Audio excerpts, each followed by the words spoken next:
यदि परमात्मा का कार्य करते हुए बंधन में पड़े तो कोई कष्ट नहीं। कल मैं वीर सावरकर जी की क्रांतिकारी चिट्ठियां पढ़ रहा था मध्याह्न में।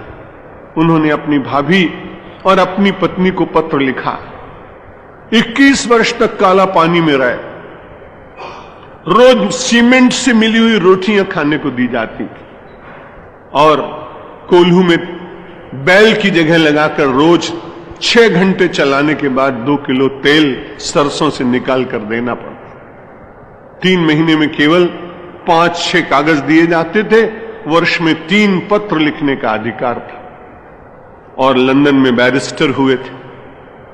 समुद्र में कूदकर अपने प्राण बचाने की चेष्टा कर रहे थे तो पेरिस के पास उनको पकड़ लिया गया था और काला पानी की जेल में भेज दिया गया।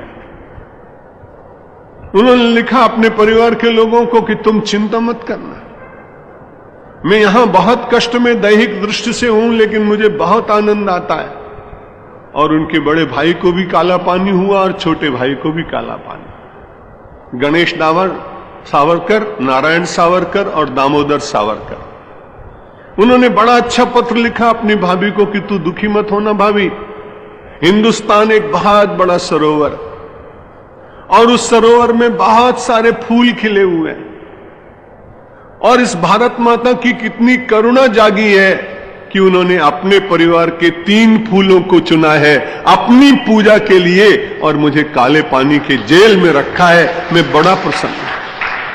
तुम कभी उदास मत होना, क्योंकि मुझे ऐसा लग रहा है कि परमात्मा अपने इन पुष्पों को दूर रख करके सुवासित रखना चाहता है।